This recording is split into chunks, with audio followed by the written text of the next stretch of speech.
It's the Fulhamish podcast, your independent voice of Fulham FC. My name's Sammy James. Welcome to the show. Today, we're looking ahead to Spurs at home on Sunday. They haven't won a game in 2026, and along comes Fulham. Gulp. Also, we'll look back at Sunday's impressive win over Sunderland at the Stadium of Light, and there are some annoying Fulham bits to tuck into. Tickets being given away for attending a fun run, no tickets being sold for the game in a week against West Ham. It's going to be one of those episodes. But before that, we will bask in the glory of Sunday's brilliant win at the Stadium of Light. I'm joined on the Thursday Club today by Jack Collins. Hello. Hello, Sammy. How you doing? Good, thank you. Good. It's sunny. It is sunny. What a lovely day it is. It's always sunny in SW6. Yes, yeah, it is. But it hasn't been that sunny recently. No. So, It is glorious out. Yeah. Like, it's such a joy. Ate my Waking lunch- up and seeing the sun streaming through the windows, you're like, oh, I haven't seen you in a while. Like, this is fun. Ate my lunch outside today. Wow. I mean, what a change from just the constant rain. It's. I can't wait to go to a pub garden after this. Yes, it is. I saw someone tweet yesterday that you have to dash out of work, but you can just about go and have a pint in the sun after work. Yeah. Just. The hours are getting longer. It does feel like there's a change in the air. And maybe it's just that time of year. Obviously, it's my birthday coming up. So this moment, that's always the one that really kind of kicks it into life. And I'm excited about it. Yeah. Well, look, we'll discuss Fulham's first game in March shortly, but we'll do the final word on Sunderland at the Stadium of Light. Only the second team to go there and win this season in the league, and a comprehensive win as well, 3-1. Obviously, we had our moments, they had their moments, and it could have gone a different way. We know that. They missed a big chance with Mundell. But ultimately, it's a very, very impressive win. It's been weird, the reaction, because I've seen some real polar opposite reactions. Some people being like, we got really lucky, we didn't really play well, we can't really, be happy with that kind of a win. And then some people saying that we played brilliantly. I definitely think I'm in the latter camp. Like, yes, of course, like there was moments where we weren't great, but like, I don't know how you can have that many complaints. Yeah, I thought it was a good performance, a good away performance. I don't think it was Fulham's, scintillating best. And I don't think it's even necessarily the best we've played in the last couple of weeks. I would argue that the first half against Everton is the best I've seen Fulham play in the last few weeks. And this wasn't quite that, but it was controlled, it was composed, it was clinical when it needed to be. Fulham took the chances that were afforded to them. We didn't look hugely like we were going to let Sunderland back into the game. Obviously, they get the penalty at 2-0 that becomes 2-1. But even then, and this is a strange one because I'm always worried about Fulham and being in the lead. And, they've points at 3-0 up at half time where you've been like, I think I'd take a draw. But there are points here that I remember watching it and thinking, I don't think we're in loads of trouble. I don't feel like we're really under the pump at this point in the game. And, as Sunderland pushed forward, Fulham took the moment to finish a counter-attack absolutely beautifully, masterclass in counter-attacking in so many ways for that goal that Alex Iwobi lifts over, and done is done, right? Points wrapped up in so many ways. I thought that from a defensive perspective, we stood up to the challenge really well. I didn't think it was one of Sunderland's best performances. And actually, in the two games we played against Sunderland this year, they've not been great in either of them. And maybe that's Marco Silva managing to find ways to shut down all the avenues they had. Obviously, there was a couple of injuries in the first half, which wouldn't have helped the game state and the flow of all of those things, fine. But I just thought we dealt with the threat that Sunderland posed really well. And actually, in some ways, this was a game I was worried about because of the nature of it. A little bit like the Everton game, talking before that game, thinking, how are they going to attack us? Well, is this going to be an aerial bombardment? We're going to really suffer from set pieces and long throws, etc., etc. But actually, I thought we were pretty good in those situations. I thought that Joachim Andersen had his best game in a while. I thought he was under a lot of this and managed to kind of marshal this back line really well. I prefer it hugely when it's Bassi and Tete alongside him. We've talked about this before, and just the balance that they bring in terms of not allowing Anderson's physicality to be preyed on by an opposition team. I just thought we managed the game and the situation particularly well for most of it. I mean, that's all you can ask for. It was a really, really mature away performance. And at a point in the year where Fulham's season often starts to sort of unravel, we described this before the game as a beach off. Whoever lost this game might sort of look at that European battle and say, okay, that might be too much of a stretch for me. And that might be the case for Sunderland from here on in. But I do think the way that you look at it from a Fulham perspective now, especially with other results going our way this weekend, obviously Brentford losing, Everton losing, Bournemouth only drawing away at West Ham, you're looking around and thinking, okay, that's exactly what we could, do with that little bump. And as you spoke about last week on the Thursday Club, a more favourable fixture list now looks in front of us. Now, knowing Fulham will have won the hard one and lose the ones that we're supposed to win, because that's the nature of the beast so many times. But it does give us this opportunity to really kind of put the hammer down over the next couple of weeks. And if we can do so, we remain in the heart of that European conversation. You wanted to talk about Alex Iwobi. Obviously, he got the third goal and got his flowers because of it. It was a lovely finish, great move, and great pass from Harry Wilson. I feel like Alex came back from AFCON, and I think we were all very excited about Alex being back from AFCON, just because I felt like during that period, although we played well and won some games, we lacked a little bit of ingenuity in the centre of the park. We missed Alex's guile and the way that he's able to just breeze around the pitch and always looking forward. And we missed that. And then I felt like he came back, and actually it was a bit like, oh, we've been talking you up for a month as if we've lost our best player, and he just didn't quite hit the ground running, it felt like. And it's coming for some criticism on some parts, but I felt like Sunday was very much Alex back to his best, and kind of Alex in midfield is not a perfect solution. I think he's still learning the position in lots of ways, because although he's played it earlier in his career, it's been a while since he's played centre mid. But I think we saw the very, very best of him. Weirdly, not the very best of Sander Berge. But let's talk about Alex first and the positives. Yeah, I mean, look, I think it was one of those performances that just reminds you how good he is. And there have been complaints in recent weeks about, him shirking defensive duties. I think some of it was overblown, if I'm honest. And I think that there was more to it than just somehow Iwobi is the only reason that the midfield wasn't necessarily working as well as it had done. We missed him during AFCON because up to that point, when you looked at what Fulham had put together, that switch from Alex Iwobi into midfield, which I think came in the Wolves game, was a massive changing point in the way that Fulham attacked the season. And suddenly, you remember the complaints about Berge and Lukic playing together in the midfield and the lack of ball progression within there, the lack of players sort of driving through the middle of the park. Those things, I think, were fair comments. And it led us to this point where we were discussing the idea of we didn't buy an 8 in the summer, et cetera, et cetera, et cetera. Fine. But I think with Iwobi in there, he gave us that ability to, one, be able to turn and get the ball forward in a number of ways, because he can pass the ball incredibly well in those direct channels, but he's also a really, really good physical box-to-box midfielder, and he carries the ball so beautifully in flight. But I think what we missed then in that period was made up for by the fact that TC stepped up, had a really, really good couple of games. Obviously, we're missing him at the moment, although it was good to see him back on the bench on Saturday. And you look at it, Sunday, and you look at it and you think, we don't play on Saturdays anymore. We don't play on Saturdays anymore. No, I know. I forgot that. I forgot the rules, sorry. But what TC brought to the table at that point was good, and it was a guile. But also, I thought that there was a lot more stepping up from other players around him to kind of deal with that physicality. And also, we kept the ball a little bit more. In a game like this, where Fulham weren't going to do that, where we actually did look to play on the counter, suddenly you're playing into Iwobi's strengths. And he didn't come back, at full tilt.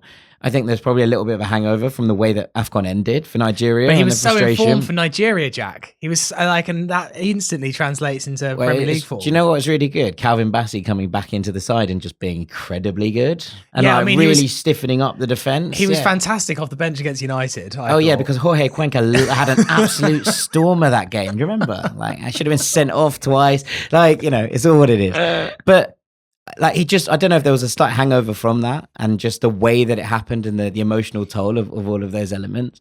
But it didn't feel like he was quite back to his best. But I did think at the weekend, seeing that all action performance, the completion of the role, and especially, as you say, with Sander Berge next to him not having a particularly good game, I thought a lot of that fell on Iwobi's shoulders, and I thought he handled it masterfully. He'll get the credit for the goal, he'll get the credit for the assist, but I thought his all-round game at the weekend was absolutely sublime, and one of the main reasons we ended up winning that game, especially in a difficult physical battle there. It's Diarra and Siddiqui, and then Granit Xhaka making his return, so there's an emotional flux of that as well. I thought that Iwobi dealt with it all beautifully. Can we talk about Sander Berge? Yeah. he's coming in under a lot of flack. And it's weird when you win 3-1 and there's a player under fire, because surely we, should all just be positive. But it felt like people really noticed him on Sunday. There was one moment in the first half, and I always find it harsh when you single out one moment. But I remember shouting at my TV, and I think from the looks of X, I think maybe every other Fulham fan watching shouted at their TV at this moment. It was a flash of a moment, but he should have shot, basically. Yeah. The ball rolled to him. It was a perfect layup. Just outside the box. It wasn't like on a plate for him, but just like have a crack. No, it was set up for the strike, though. It was perfect weight. And I think the problem was the pass that he did was overhit, nearly went out for a throw in. I believe it was to the right hand side. I think Tete had to just keep, and all the momentum went out of the attack. Just went. And look, these things happen. Like, it was, someone didn't take a shot that wasn't exactly going to be guaranteed, that's going to go in, and took a pass. I think as a one-off, no one would bat an eyelid at that moment or decision. But there has just been this frustration for Sander. And I don't think it's just because he doesn't shoot when he could. Like, that's not the only reason. Is that an instruction, do you reckon? I think it's felt like ever since Sander arrived that he's never shot. He's always passed. And sometimes those passes, I always remember the goal that Harry Wilson scored. He did have a shot the other week, and there was like a genuine oh my God, Sander Berge just had a shot. I was going to say that one of Sander's passes led to Harry Wilson's famous goal against Brentford, the heel, and it was a great pass. And actually it was one of those moments where he could have shot, and he actually played it wide to Adama Traore, and it's a goal. He is a good passer of the ball. He also was dispossessed for a chance that Sunderland should. I think Leno made a great save. We were 2-0 up. They took a shot and Leno tipped it over the bar to make it 2-1. And Sander was just completely dispossessed in the middle of the park. It was awful, really. I really like Sander, but I feel like I'm becoming part of the minority in that. It just feels like week on week, people are getting more and more frustrated with his performances, and some people think he's really, pulling us back. I don't know if I see it that way, but I'm interested to hear your thoughts. He seems to step up in the bigger games, I think, Sander Berge. We see his most dominant midfield performances from a defensive standpoint in those games. I thought it was really, really good at Old Trafford, for example. I thought he had an excellent game there. You see him kind of step up in those games and really make a difference. And it's almost when we're against opposition of a similar caliber to ourselves or lower down the table that he seems to become maybe not surplus to requirements. That's not really what I'm getting at, but he doesn't seem to have the same influence on games. And I think that might be because when we're the team defending, he tends to get around that area and make good tackles and win the ball back. When we're the team, trying to stop counterattacks, I think he often gets caught by that. And when that happens, you start to see a game get away from him a little bit. He looks quite cumbersome. And that's it's a trick of the trade. And there's also an element there of confirmation bias that when you think a player is playing badly and they do something badly, you're more likely to react to it than, for example, if you have, if Kevin, for example, is having that storming game when he comes on against Leeds and he loses the ball, everyone just goes, I don't want to do it again. Yeah. But if you already think that someone's playing badly, you get an element of confirmation bias. And I think that there's a little bit of a snowball effect happening with Sander Berge, where a lot of people are talking about him making mistakes.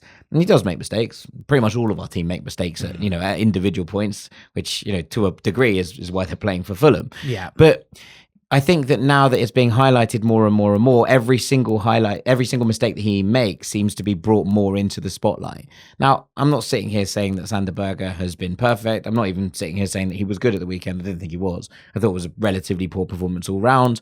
I thought his passing game was off, as you kind of pointed to, but also that in terms of the midfield battle, it felt like actually it was Iwobi taking the lion's share of the work in terms of closing down and making things happen.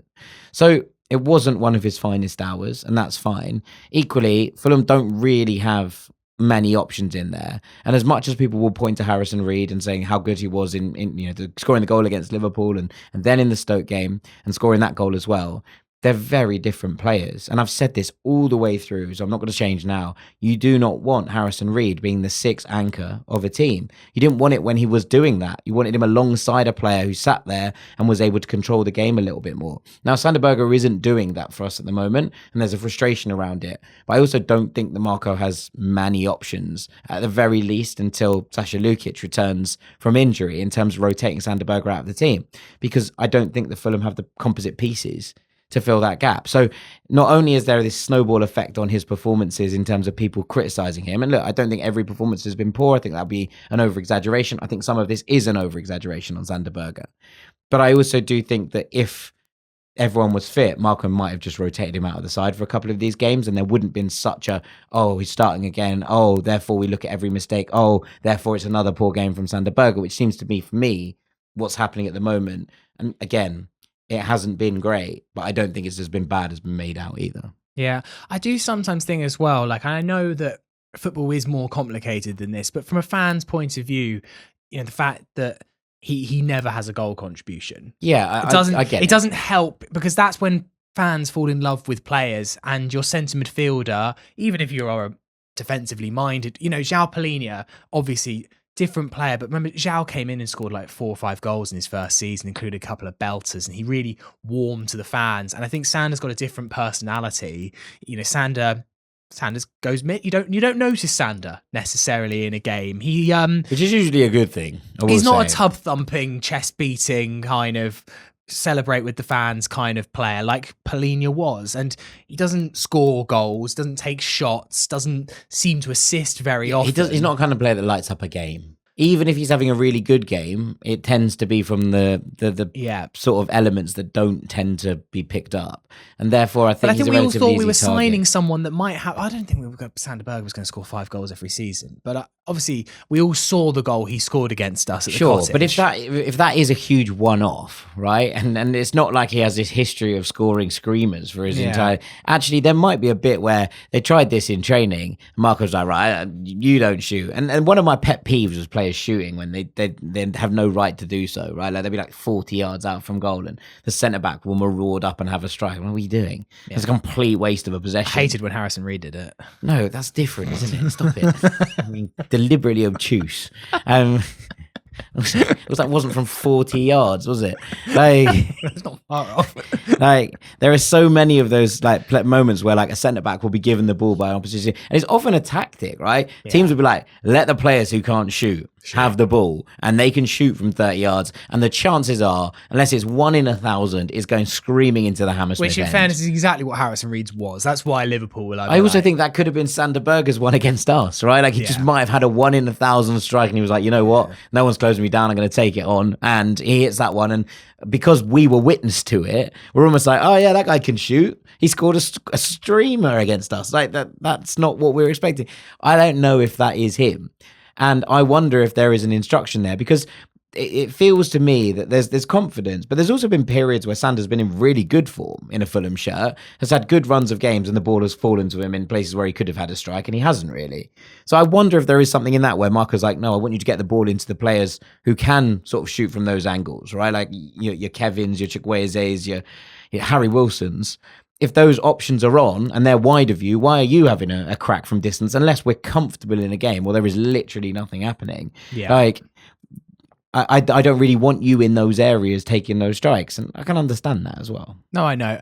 I think that the criticism is overblown. I don't think it helps when Sasha's not around either, just to take the edge off, because when he has all three of you know, Alex and Sasha, you can play different Sander, combinations, and then when he's got games. TC and Reed on the bench, I think it means that if Sander's not quite right for this game, just pull him out. Pull him out after 60 minutes. You can imagine Sasha Lukic having a very good game in that game against Sunderland at the weekend. And maybe that's just, you know, absence making the heart grow fonder. But, you know I'm a Sasha Lukic apologist at the best of times. Yeah. But I think that game would have suited him. It was busy. There was nice little combinations that were there to be had when the moment arose. Like, I think that Sasha would have enjoyed that game perhaps a little bit more than Sander did. Jack, give me a letter. B. Okay, well, we're on my kind of cruise, and I'm going to find you a cruise. Nice. So I'm going to show you how easy it is. Okay. Would you like Beijing, Bilbao, Bologna, Boston, Bridgetown, Bristol? Brussels. I do love Bilbao, but I haven't been to Boston since I was like 7. I'd love to go back to Boston. Right. So let's go to Boston. We're going to do Boston. We're going to find you a cruise from Boston. Here we go. This is all on my. Oh, I thought I was going to Boston. No, you're going from Boston.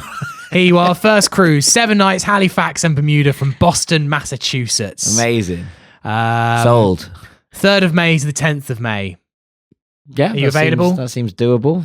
£514 a person. Incredible. As long as you pay for my flight to Boston, I'm in. There we go. That's how easy it is to find a cruise on My Kind of Cruise, the world's first cruise booking app and website. Founded by a fellow Fulham fan, you can search a variety of destinations across the world and they'll have all of the different cruise options that are available to you. So, Jack, you're off to Boston? Yeah, thank you, mate. I'm very grateful. I mean, I'm not paying for it.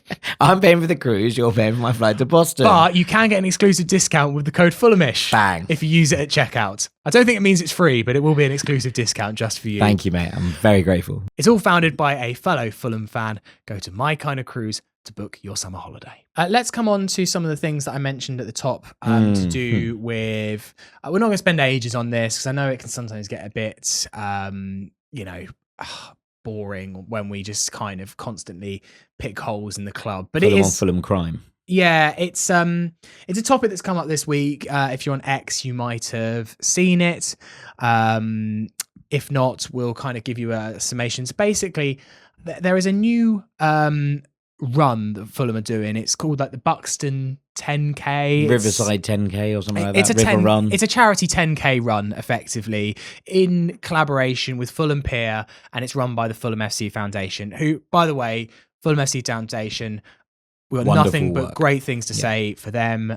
We've worked with them on things in the past, and so it's called the Riverside Run, presented by Buxton Water. So it's a new community 10K organised by the foundation. Great. And it's taking place on the morning of Saturday the 18th of April, which is the day that we play Brentford. Now, actually, that game could be moved for telly, because I don't think they've done the telly announcements for April. But anyway, they're doing a 10K. The kind of thing that you don't even like half blink at when you see Fulham advertise it. Fair enough, sounds great. If you're into running, I'm not. But if you are, hey, you did a run, you did a half marathon. This might be the kind of thing you'd be interested in. Yeah. I mean, theoretically, yes. And we do have a stadium that is in one of the most beautiful places to run, probably in the country. Yeah.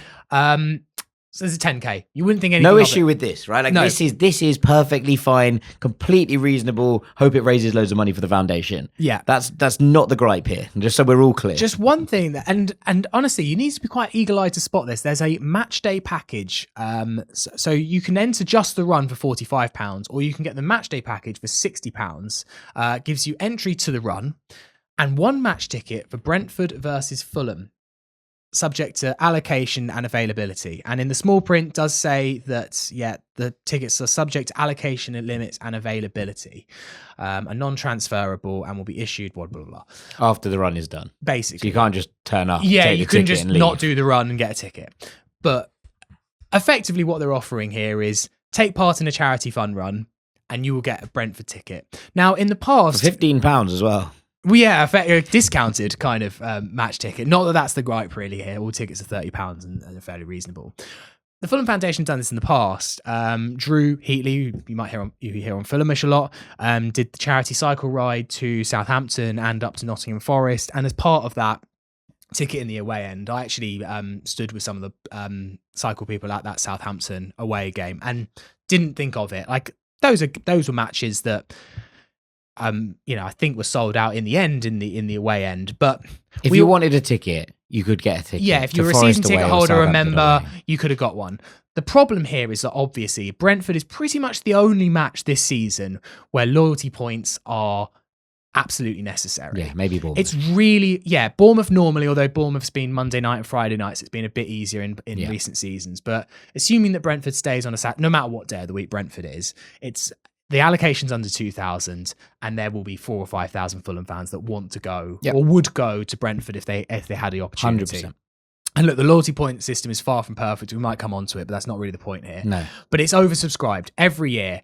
And the fact that Fulham have offered a ticket to an oversubscribed match to people that take part in a fun run, and there's no stipulation that you even need to be a Fulham fan, it seems like, as far as we can tell. I think it's just a slap in the face. And look, it might not be that many tickets. It might just be they've got an allocation of 25. We don't 100% know it's in the away end, although we think it's pretty unlikely to be. It's probably not going to be in the home end. It's not going to be in the home end, is it? I'd be very surprised if they're giving out hospitality tickets for £15. So even if it is just 25 tickets, and by the way, I've got no idea how many it is, that's still 25 Fulham fans who have built up the loyalty points, who are denied a chance. It won't be 25 tickets. Like, let's be real. Well, it's not going to be much more than 100, is it? They're actually going to... Sure, but 100 is like 10% of the away allocation at Brentford. Yeah. Like, that's a big amount in that context. Yeah. Right? Like, but it also doesn't, it says subject to availability. Like, what are they going to do? They probably aren't putting on a full fun run around the cottage for 100 people to run it, you'd imagine. Yeah. Like, it's different from the cycle, because the cycle is like a genuine, like, serious undertaking. I'm not talking down a 10K, right? Like, you have to be able to do it. But it's not, like, also you could walk a 10K in 2 hours. But it also doesn't matter. It doesn't matter if it's but the a point 10K or an ultra marathon. You don't put on well, it does a bit. No, it doesn't. It does a little bit, because if you're saying you have to do a 50K ultra marathon to get this ticket, like 5 people are signing up.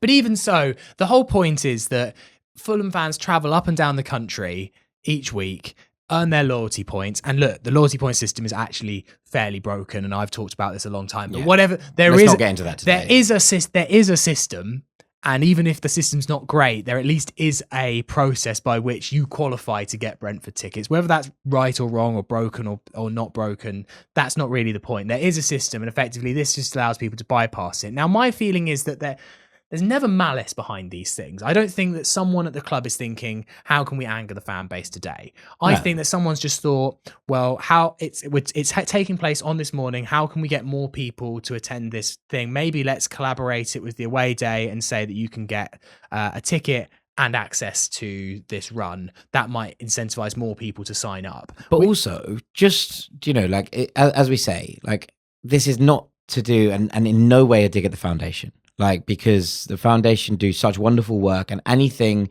that they do to raise money, I'm firmly behind as a concept. The problem is that they could have just done this on a home game. Yes. And there would have been no bother with it whatsoever. And also, like, they've decided this date that they're going to do the run, right? Yeah. Like, it's not necessarily the foundation, but the organisers of said event, right? Like, they've decided on a date, and that date happens to be Brentford away. Just do it the week after. Yeah, just do it the week after when we have a home game, or just don't bring a match ticket into it. I think it just happens when people make decisions that aren't fully in tune with the fan base, and know that it's really difficult to get a Brentford. I've managed to get a Brentford ticket. I'm on that borderline threshold. Yeah. I've literally had to be online at 10 a.m. getting the last ticket. It feels like in the away end. I think I've gone twice of 4 times at the G Tech. It's right? really, it's really difficult. And so, therefore, just the optics of it feeling like giving it away, bypassing the system, is just, look, the Fulham Supporters Trust pretty quickly made a statement on this, saying, we support all initiatives to raise funds for the Fulham FC Foundation, but strongly disagree with using difficult to get tickets to away games as incentives, bypassing the loyalty point scheme. We are taking this up with the club. So I think they've said everything there. It is ultimately, you just shouldn't, it's just not right. I wonder if they'll fix it. I saw someone online last night saying that the option to buy the matchday package wasn't available anymore. We don't know if that's because it's either sold out or they have taken it down. That's not been made clear yet. I don't think there's a huge amount of debate in this. I think pretty much everyone that's seen this is probably like, yeah, that's probably just not right. Yeah. I don't think there's a huge amount of nuance or claim you can make to support it, really. I just think it's just one of those where no one has switched brain to engage. Right, yeah. That's it. And the idea that they didn't think there would be some sort of backlash by giving away tickets to one of the most heavily oversubscribed away games in the entire calendar, it is what it is, right? Like, yeah. I think it is, as you say, stupidity rather than malice. Yeah. But just like the idea that that's gone through several levels of people having discussions about it at the club, and no one has thought to say, do you know, I reckon that people might be a bit annoyed about this. Yeah. It baffles me, but, I don't work for the club. No, exactly. And then there is a bit more anger bubbling about the West Ham game, which is actually the game after next. It's next Wednesday night at Craven Cottage, 7:30 kickoff. The ticket prices, as are always the case at Fulham now, we don't talk about it too much because it's the same every week, are high. It's about £60 for the Hammersmith end, £80 for the Johnny Haynes, £100 for the Riverside, the kind of usual, way too high. Wednesday night, have you misread this a little bit? Like, always. Yeah, same conversation. But, rinse and repeat from everything we've said before. Yeah, but and as ever, the club, when they realise that they're not selling enough tickets to a match, it seems like kind of step one in the process is to offer tickets to local residents. And so someone on X shared their letter that they got through the door, offering residents tickets free for the West Ham United game, 2 foot free tickets in the Riverside per household. And you can redeem your tickets with XYZ. So it feels like... I'm so tired of having this conversation.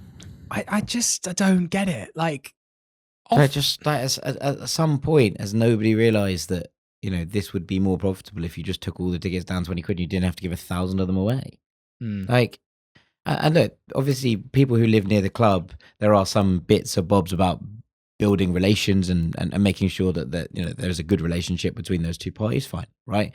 Also, the club has been there longer than most of these families, I would say, as a stretch. Exactly. And therefore, if you move to an area next to a football club, then I heard there was something maybe 6 months ago or something where there was the gigs in the summer. I heard that there was some sort of there was some alarm tests or something that was like disrupting the neighbours quite badly, and therefore there was a bit of making up to do. That might have been hearsay. Cool. Sounds like something happened, but this is, for me, just cynically, I don't think this is about building relations. No, I know. I also I say the same thing. I think this is just simply, we've got unsold tickets and how can we fill some bums on seats?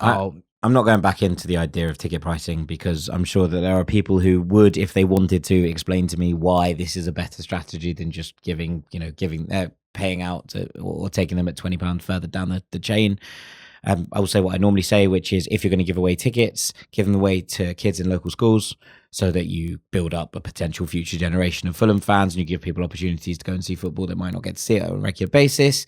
Like, it's all the same. I feel like I'm literally picking up a piece of music that I wrote 10 years ago and just slotting it back into another piece here, like an encoder. I'm continually baffled by it. I'm sure that, somebody, as you say, who works at the club in the financial elements of this and who decides on this strategy would find an argument that they could make that was reasonable. I don't think it's going to tap into the sentiments of what being a football fan is. I do think that we are coming to a point at the moment with a lot of football, not just at Fulham, where fans are starting to sort of boil over a little bit with certain elements of it, and that maybe that day of reckoning is coming. But for now, I mean, we can sit here and we can rant and we can rave and we can do all the things we've done for 5 years about this. I think it's wrong. I think they should change it. They're not going to do that. They've shown that in the last 5 years. Yeah, 100%. You are right that it does just seem like a bit of a wave across all football clubs at the moment that people are getting more and more angry. I mean, I saw that Crystal Palace are playing Zrinski Mostar on Thursday. Yeah, it's their first ever knockout game in a European competition, and there's about 1,000 unsold seats. It's absolutely what. But Crystal Palace are charged £40, and if I don't think that wants to do with money. That's to do with disillusionment, I think. I don't know though. £40. Times are tight. £40 for a game that is against not a glamorous opposition. It's an opposition that no one's really ever heard of. Yes, I know it's their first European campaign in a long time, but £40 for £40, I want Fulham to be playing Roma. Yeah, I mean, yes, but also it's not, and it's just clubs constantly, it feels like, and all the clubs, especially in the south, it feels like, are just pushing the envelope so much. And as you say, maybe that day of reckoning is coming, and Fulham have been part of it for longer than the other clubs, but it feels like all of them right now are just pushing it so far. Yeah. I mean, and Fulham are one of them. Like, for me, if you're going to give away some tickets and fill some bums on seats, what about the few hundred that went up to Manchester City to watch us get walloped 3-0? What about giving to the foundation, the kids in the foundation? Well, there's schemes? there's that. It's just like there's that too. But like, when's the last time that anyone was actually recognised for? Oh, you know what? You actually took 2 days off work. You went up to Manchester. Yeah. We knew we were going to lose to Manchester City. We all kind of. You just assume that the majority of those people, if they don't live in the Northeast, are season ticket holders. Of course. But like, there's never been anything, has there? But yeah, well, there is. You know that old video. If you happen to live off Finley Street, you get offered about 3 or 4 free tickets a season, it feels like. Yet no one ever has said, oh, you know what, you went up to Sunderland, there weren't even any trains. You had to get a plane, pretty much, if you actually wanted to get to Sunderland in any kind of efficient way. And never has that been a conversation. I'd love the club to look at those kind of things and be like, you know what, we're at home against Southampton in the FA Cup. If you went up to Manchester City on a Wednesday night, if you went up to Sunderland when there was no trains, yeah, you know, that's what I'd like from those games. Like, because I think a lot of those people will be season ticket holders, which is a slightly different capacity here, right? I don't know. I might just like move to Finley Street, and what I'd have to pay extra on the mortgage, I'd probably make up for in saving my season ticket. I think that's the other thing as well, isn't it? The people that live in, and I don't want to, you know, who knows what people. No, there will have been people there for a long time as well, where it wasn't such a glamorous neighbourhood, etc. Most of the people that live in Finley Street and all of that don't need the free tickets. No, probably they don't need it. Let's be perfectly honest. It is cynically. It just feels like, how can we fill this? Right, get the residents out, get the letters out. Let's just pop them through the doors. And it's just like it's unthinking, isn't it? There are so many things you could do that even if you were like, okay, we've made a mistake here on this, there are so many schemes that they could do in terms of giving out tickets to people that I would be fundamentally so far with, right? Like, you know, go down to Charing Cross Hospital and, you know, and see if there are people there who, you know, could really do with a day out and an evening out at the football. Go to the schools in the local area, go to the foundation, give them to, you know, kids who the club are working with. There is so much of this that if they actually ended up doing, it'd be like, okay, we made a mistake. We're not going to admit that. We never will, right? No. We're not going to admit that, but we've got, you know, some options here. If a story came out that Fulham were giving out tickets, you know, as a club to, you know, I don't know, Great Ormond Street or to that, everyone would be like, that's nice. They might have made a mistake on the ticket prices and I'm still not happy about the Mountain Prem, but like, you know, that's nice. There's a touch from the club and something classy and an element of it. And that, this is something that we associate like with Fulham Football Club, you know, that touch of class in terms of what it has been. You talk about that, when was the last recognition? There's that old video, isn't there, on YouTube about, you know, what Fulham represents and what it is.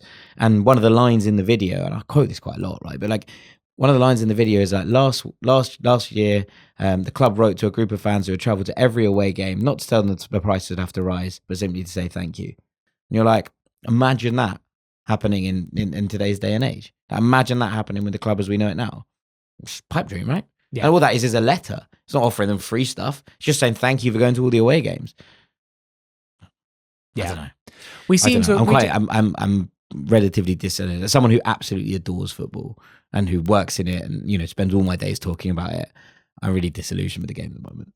Yeah, I mean, it's very, very easy to be disillusioned with the game, especially as a match going. Yeah, obviously VAR and all of that is less so even that. Like, it's just like what happened at Benfica last week. Like, you know, these ticket price conversations we're having constantly. The 4 players who were racially abused at the weekend for having bad games for their clubs. Yeah, like, I know we're not talking about all these things in one go, but I think it all becomes part of the same fabric at some point. Like, it is literally stories like Berge winning the Champions League that are keeping the flame burning for me at the moment. Maybe it's Fulham beating Spurs this Sunday. No, I expect that at this point. Right, okay. No, I don't know. Let's dive into chatting about this Sunday's game against Tottenham Hotspur. One of the most intrigued I've been for a Fulham game in a long time, mostly because of the opposition and where they are at the moment. Before we get into the discussion of what we can expect from the game, Elizabeth, who does the preview every week, spoke to Jack Pitbrook from The Athletic and asked him about Spurs' upcoming managerial search in the summer. Surely Spurs wouldn't go for another mid-table Premier League manager? Well, I don't know. I mean, Spurs have tried pretty hard they've thought pretty hard about getting Marco Silva twice, I think, in the past. You know, last last summer when they appointed Thomas Frank, I think Marco Silva was kind of second in that process. He got down to the last two. And then when they got Ange in 2023, I think Marco Silva was, I think down to the last three in that process as well. Like, he was very much in their thinking at the time. And I think there's a lot to be said for him. I think Silva's an amazing manager. I've always been a huge fan of him. I think he's done brilliantly at Fulham. I think you're probably right that after the failure of Thomas Frank, I imagine that the decision makers at Tottenham would be thinking, let's not go for like the guy who got a team up into the Premier League and stabilised them for 4 or 5 years, and who's technically pragmatic and like the kind of. I don't think that. I'm not saying that Frank and Silva are the same or that their achievements are the same, but in terms of how people will perceive it, I think that the kind of like bullet points for why we should appoint this guy probably be like vaguely similar between the two if you're a decision maker. So I think in that sense, the chances of Tottenham going back for Marco Silva for a third time this summer are probably low at the moment. But you never know. Like, the fact is that if he is out of contract at the end of the season, and that does look like that's going to be the case, unless he kind of quickly signs a contract in the next few months, then maybe you can certainly see clubs thinking, oh, this guy's experienced and he's free as well. We'd have to pay any compensation as well. So yeah, I could kind of see it in that sense, but he wouldn't be. I'm not expecting it at the moment. Well, that's a relief that it doesn't look like Spurs are going to be going down the Marco Silva route. For the full preview with Jack Pitbrook from The Athletic, do check out the Fulhamish YouTube channel and subscribe. Elizabeth does a preview before every match, and always a fantastic way to get you knowledgeable about the opposition ahead of the game. Jack, as I mentioned, I'm really excited for this game, and I guess right now what is happening in the relegation battle is so intriguing. It's fantastic to be able to watch it from a distance because bird's eye view. At some points this season, I feared that we might be one of the clubs in this at certain points during the season, and I think now on 37 points, Fulham can. No, I think we're going to be fine from this point onwards. I don't think we need to hugely worry. We can sit pretty. The fact that Tottenham are in a relegation battle is wild. I mean, all season I've been thinking, okay, West Ham going down, that's quite good. No trip to the London Stadium. Then you're like, oh, Nottingham Forest feel like they deserve to go down just because of the way that Marinakis is acted. It's full serves you right kind of stuff, isn't it? Not to the fans, just just purely because of Marinakis' actions. But then you're like, the top prize is Tottenham, isn't it? The top prize here, the jackpot of basket case. And look, there's no particular malice against Spurs, but the idea of Spurs going down is... Well, it's like the unthinkable, isn't it? It's almost Leicester winning the league levels of like, obviously that can't happen. Now, that's ridiculous. It's the most thinkable, unthinkable relegation. Yes, I agree. And obviously there's an element of this that is ridiculous, right? Because they're not going to, having that stadium in the Championship would be like, it's ridiculous. Like, it doesn't almost bear comprehending. But right now, without a win in 2026, in a complete tailspin, having waited far too long to sack Thomas Frank and then bringing in Igor Tudor on the advice of Fabio Paratici, who has left the club to go and work at Fiorentina, who has suggested back to this club that they should bring in Igor Tudor, who has done, I will say, a good firefighting job at both Lazio and Juventus, although not really as a relegation firefighter, just someone to steady the ship. Took Juventus into the Champions League last year, took Lazio into the Europa League when he took that job as well. Did a good job, I think, earlier in his career, sort of in some more of the kind of mid-table Serie A sides, Hellas Verona and the like. But who is very set on playing a 3 at the back formation, who came in at the weekend, having had a week and a half to work on stuff ahead of the Arsenal game, whilst Arsenal played, 3 times in that time, who then played Joao Palhinha as a right centre-back, Archie Gray as a right wing-back, and forced players into positions that they really didn't look comfortable in. Brought Dragosan back into the middle of the defence. Now, obviously, part of this is that Romero was absent because he got sent off. Because they haven't got a huge amount of options. They haven't, and they're in the middle of an injury crisis. They don't have anyone really who can play in the wide areas. So Spurs are going to have to find some solutions really quite quickly if they're going to work themselves out of this. Now, again, whilst the constant joke this season is Dr. Tottenham will see you now, it does also feel that the fact that they're without a win, etc., and coming to Fulham, we're like, oh, okay, here we go. The great breakers of runs are here to help you out at this moment. Fulhamish meets Spursy in so many different ways. But I do actually look at this team, and in this shape, if they play this shape again at the weekend, I will be very, very disappointed if we don't beat them. I don't think that there is enough in that team in terms of creativity or players who are able to make things happen in wide areas that Fulham shouldn't have the minerals to go and beat this Spurs side. Now, obviously, we've already beaten them once this year at the Tottenham Hotspur Stadium. They are in a place where the confidence is on the floor at the moment. The players aren't trusting each other. You've seen, I'm sure, that clip of Mickey van der Ven where Igor Tudor is shouting at him from the sidelines, going push up, and he sort of looks at him and goes, nope. And it's just not great. All of the vibes around all of it doesn't feel good at the moment. Obviously, we have a lot of patrons who are Spurs fans over at Ranks FC, so we speak about them, quite a lot and listen to what they have to say about the club over the course of any given week. And the nosedive in expectations to this point, where we had 3 of our 5 Spurs, regular commentators this week basically be like, I think we're going to get relegated, is a point of, wow, okay, this is how low the ebb is at the club right now.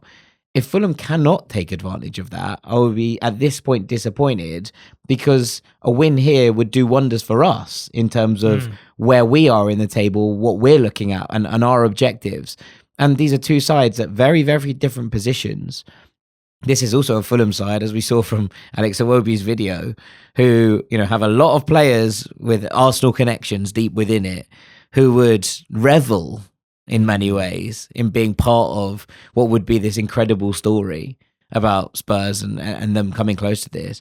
And I got a bit of backlash yesterday because I was talking about a variety of things on the radio, and one of them was, Igor Tudor coming in, and where I'm not 100% sure about the fit and all of those things. And look, there's plenty of time for him to turn that around and change my mind. But on opening kind of remarks, I'm a bit unconvinced by what's going on there. And I got a comment back on it from someone on Instagram. It'd basically been like, oh yeah, Spurs hating media looking for a story. We're not getting relegated. We're not even in the relegation battle. I was like, what Premier League are you watching? Because everyone I know who speaks about Spurs, and there are plenty of excellent Spurs commentators, Jack Pittbrook being one, of them in terms of the way that Spurs are viewed and the people that talk about them. All of them are like, we are right in the heart of this.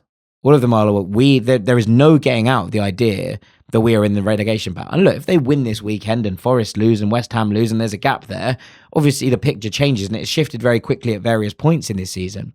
But on the form that Spurs are in and the performances they're putting in to go with it, I genuinely think this is a team that you can get at.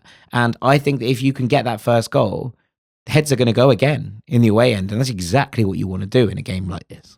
I guess what worries me is that you still, although their bench is absolute, well, there isn't a bench. There isn't a bench. It's genuinely under 18s at this point, and Dominic Solanke. Dominic Solanke might still have a sore throat, so he might miss this one. Does that not sum it all up? Your main striker, the person who was going to work it all out, the saviour, missing the North London derby at home from a sore throat. Take a Strepsil, mate. Yeah. Have you heard of Lemsip? The only thing that worries me is that this starting 11, whilst a lot of them are out of position, is still there's still good players there. Pound for pound, very good players. There isn't a player here who, if they signed for Fulham, you wouldn't think, oh, yeah, no, I agree. That's a handy player. You've got Van der Ven, Dragusin, and Polini at the back. Yes, Polini's not a centre back. I probably wouldn't sign Dragusin.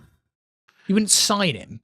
Not for the amount of money that would cost to sign him. No. But still, he's someone that if he got given to Fulham for free, I'd be like, excellent, you can be our 5th choice centre back. That's fine. Fine, but I mean, Conor Gallagher, he's an England midfielder. Basuma, $200K a week, by the way.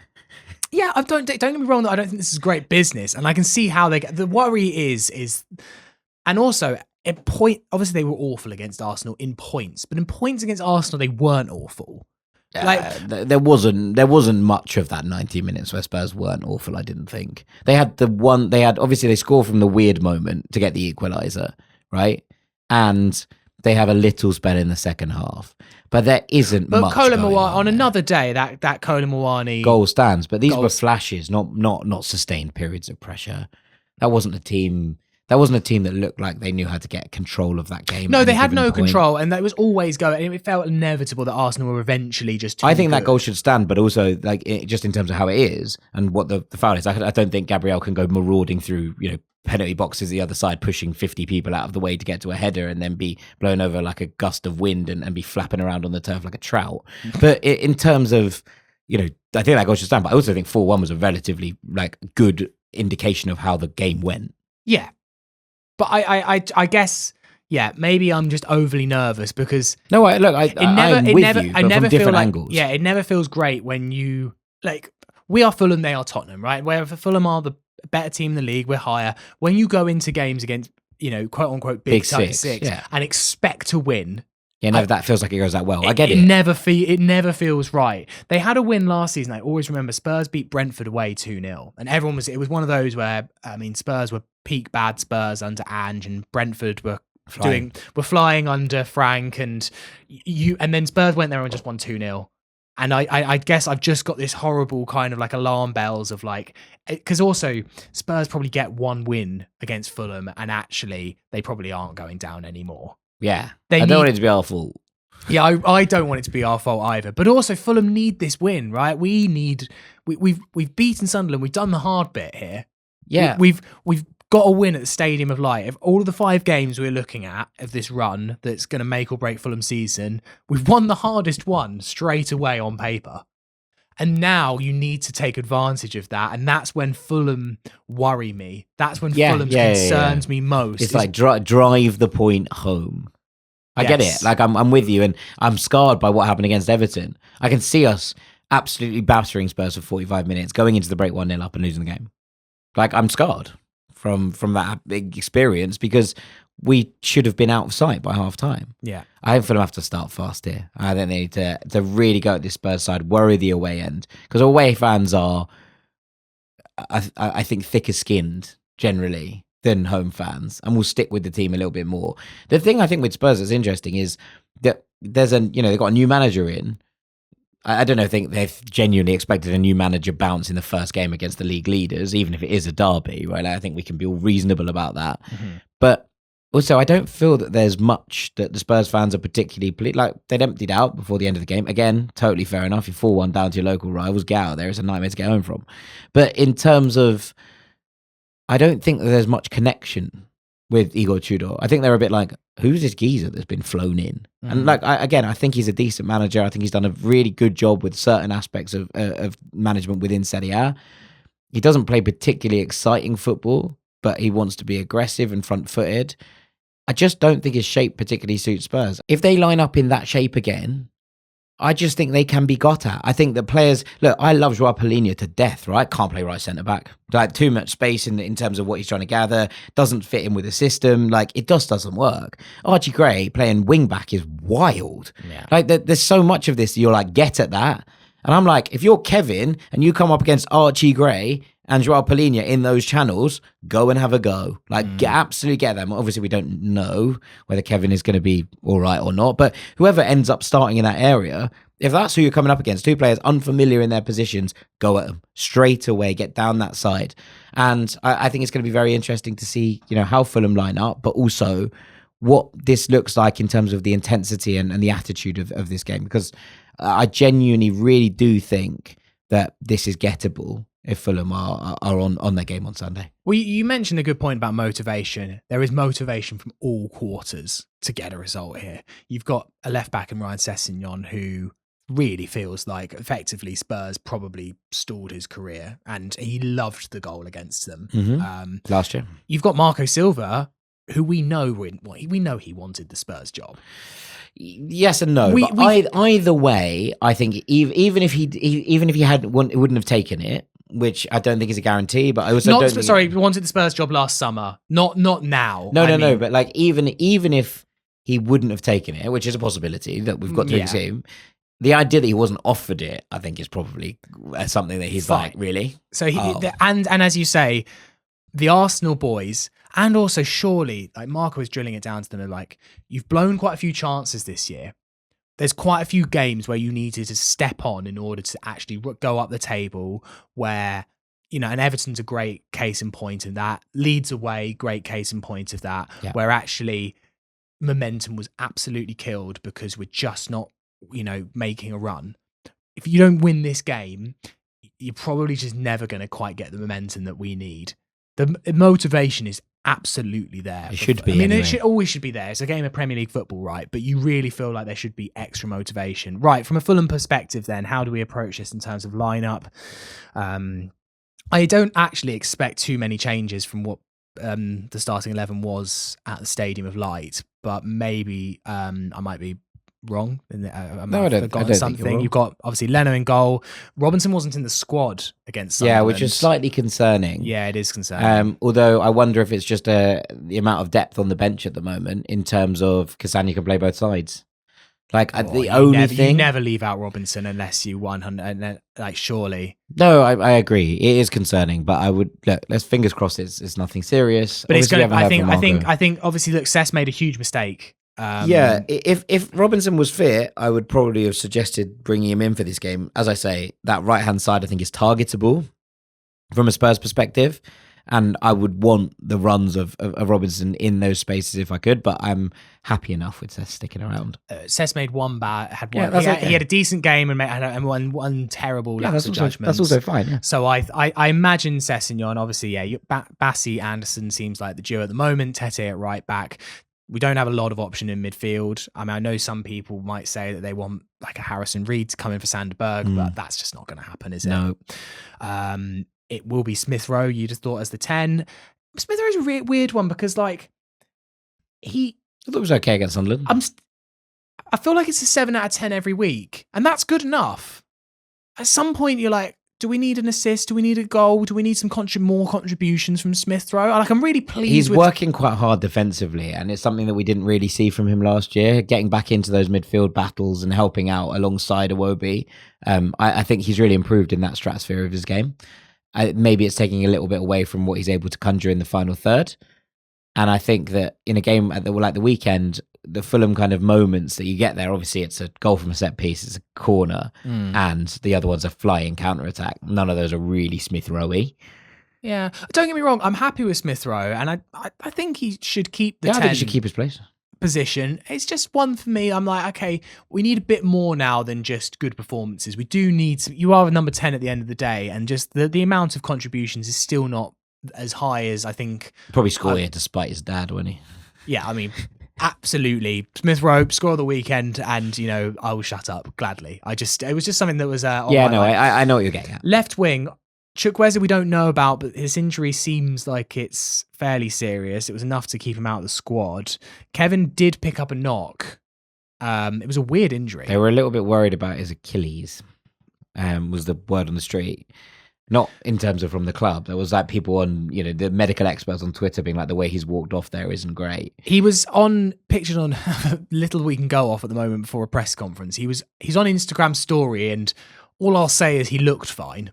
Yeah, I mean, that doesn't necessarily mean a huge amount. He didn't have a boot on. Yeah, look, if he's available and fully fit, I think he starts. I thought Oscar Bob did reasonably well over there. I thought he did very well. And actually, considering that's not his natural side, I thought he did a good job getting at them. I would like someone slightly more natural. As I say, I think that left flank is going to be really important. So I'd like someone who's maybe more natural on that side if the options are there. But if they're not, then we stick with Oscar Bob. Yeah. There are worse problems to have. There are worse problems to have. I think, it's Bob or Kevin. Obviously, if Chukwueze's back, who knows? Maybe it was just a week thing. That's a little bit of a TV. I guess the other option. I think Silva's ruled out any Smith Rowe on the left, Kevin in the 10. I think he specifically said that in a press conference that's not a solution. That's not something he's going to do. I don't think. I mean, look, there's an element of it where they'll dovetail naturally, right on pitch. Yeah. But I don't think it's. I don't think it's going to be something necessarily that we see from the outset in games. Yeah. But we might see it pop up. Yeah, we saw it earlier in the season with Chukwueze drifting off the wing into that number 10 position and players just sort of picking up spaces around him to make things stick. That's okay as well. Obviously, if Robinson was back, Sessegnon on left wing could be an option as well. But like, I guess we're just missing a few players on the left-hand side. We'll get more clarity. I prefer Sess on the right of an attacking trident. But he's not going to get that spot because that'll be Harry's, and then it'll be Raul up top. Yeah. Look, Muniz is coming off the bench. I still think he's just working his way back. It's nowhere near a starting berth for Muniz yet. But also fine. Also, Raul scored twice in the last game. He's not going anywhere. Yeah, precisely. Cool. Well, there we go. What do you think we'll win? Yeah, I do think we'll win, which is something I don't actually say all that often. I genuinely do think we will win this game, but I am also worried of that I've managed to curse it by basically speaking so much on Tottenham this week. So yeah. All right. Well, let's not talk about. I don't know. Let's not talk about Tottenham anymore. I think we should win. I will be disappointed if we do not win this game. Let's get some emails. This one from Georgie Brook. Good day, guys. Great pod last week. I particularly enjoyed the Harry Expensive Wilson chat. One thing that was not considered, do you think he's watching Wrexham's progress? They are flying in the Championship and love a marquee signing. They could afford a bumper salary package as long as there was a release clause should they get relegated. Let's hope he stays, but you'd not begrudge him if he wanted to look at that momentous story. Kind regards from Georgie. Yes, there's been rumours in the week that Aston Villa are in for I was talking to a couple of Villa fans about this, and they were like, "Yeah, no, we just don't need that expense. We are literally on the borders of spending too much money, and we already have players who are undersized shooters from outside the area. In terms of Emi Buendia, was like we don't need another expensive one of those." And I was like, "Would he start for you?" They're like, "Probably, but it's like I don't think the upgrade is worth the payout in terms of where our books are at right now." Wrexham does make sense. He is apparently a boyhood Wrexham fan. Now, how much you buy that or not is kind of up to you. But that is the story. I mean, the location fits in terms of where he's from. So there is potentially an element of that. We've heard kind of on the grapevine before that Harry Wilson's next move, if it worked out, he would have liked to have been moving up north to be closer to his family, etc., which, again, we wouldn't begrudge him, that whole point. If Wrexham come up and they are willing to make a bumper signing, then I actually do think that does make quite a lot of sense from Harry Wilson's perspective. He gets all of this, be part of what is, an interesting story. I'm not going to say a good story, but an interesting story at the very least. And be closer to home and all of the things that go with that and all of the perks that come associated with it, whilst probably picking up the salary that he wants. I get it. I actually, from a personal point of view, we were talking about this and what we do with Harry. I'd probably offer him, a deal on 3 or 4 years, but also I would put something in there to be like, look, if in 2 years you want to go to Wrexham, whether they're in the Premier League or the Championship, we can facilitate that for 10 million or something. Like, do you know what I mean? Like, just put it into what it is and how it all sticks together. So I think that it would make sense. I think it's a reasonable thing to consider. I still hope he stays, and maybe that happens in 2 years' time. But I don't think we should rule it out as a possibility. Yeah, it just feels like one of those where, also from Wrexham's point of view, you would have to look at that as if they get promoted. And by the way, they're in sixth. It's not. They are, but they're on an absolutely storming run that's brought them there. Yeah, they are, but like it's far from guaranteed that Wrexham is. They're not in Coventry's position right now. No. I think if they did go up, and given the kind of way that they do business and the fact that it's as much about getting the right players for whatever league they're in, but at the same time the story matters to Wrexham, right? Controlling the narrative. The narrative matters, and signing probably Wales' best player right now. Yeah. I mean, it's always been Brennan Johnson, but Brennan Johnson's not in form. It's Harry Wilson. Signing the only person you'd actually put in that conversation alongside him is Ethan Ampadu. And also a North Welsh. Yeah. Like a genuine local boy in the Premier League as their marquee new signing. And the fact that he's free. Yeah. It all adds up. It makes a huge amount of sense. Let's cross that bridge when we get to it. This one from Mark Yeldham. Now, I expected to bash the club on this podcast today, but I must admit this wasn't where I thought we'd go. but I enjoyed it nonetheless. Mark Yeldham, hello Fulhamish team. I'm hoping you might be able to decipher the pun Fulham are using to try and sell tickets to the Spurs game. The puns seem to have gone downhill recently, with Toffee's Crumble being rightfully bashed online, so I can't work out whether they've decided not to use a pun for the Spurs game or whether it's just so bad that it doesn't make any sense. There is, of course, a third option that my brain has stopped working, but I'm hoping it's one of the first two. The tagline they've used is "Dare to outdo." I've attached a photo. It's such a strange turn of phrase. I feel like there must be a pun somewhere, but I really do need some help in working it out. Anyway, let's hope we dare to outdo them on Sunday. I mean, it's fairly obvious why the pun is there, because obviously Spurs' tagline is "To dare is to do." To be fair, though, that's probably something that you wouldn't hugely know. Like, I'm with you. Like, it's definitely a play on "To dare is to do." "Audere facere," is it? That's how it translates from Latin. Yeah, but "To dare is to do" is the Spurs motto. That's definitely what the play is. Yeah. Has anyone known? Yeah, but not till next week. To be fair, it's the old White Hart Lane had it plastered all over. Yeah. Didn't it? Yeah. I think the new stadium probably hasn't got it as much. No, maybe you potentially go because of to the NFL and they're using it for concerts and stuff. If you go to Spurs, you know, if you've been to Spurs away, you know "To dare is to do" is Spurs' tagline, right? Not every club has a. Do we have a tagline? London's original. Yeah. It's not really the same though, is it? It's not on our crest. It's not a motto. It's not on our crest. Yeah, but this is on their crest. I will give you that. I do think that even if you know that "To dare is to do" is the tagline, I do think "Dare to outdo" is a bit weird.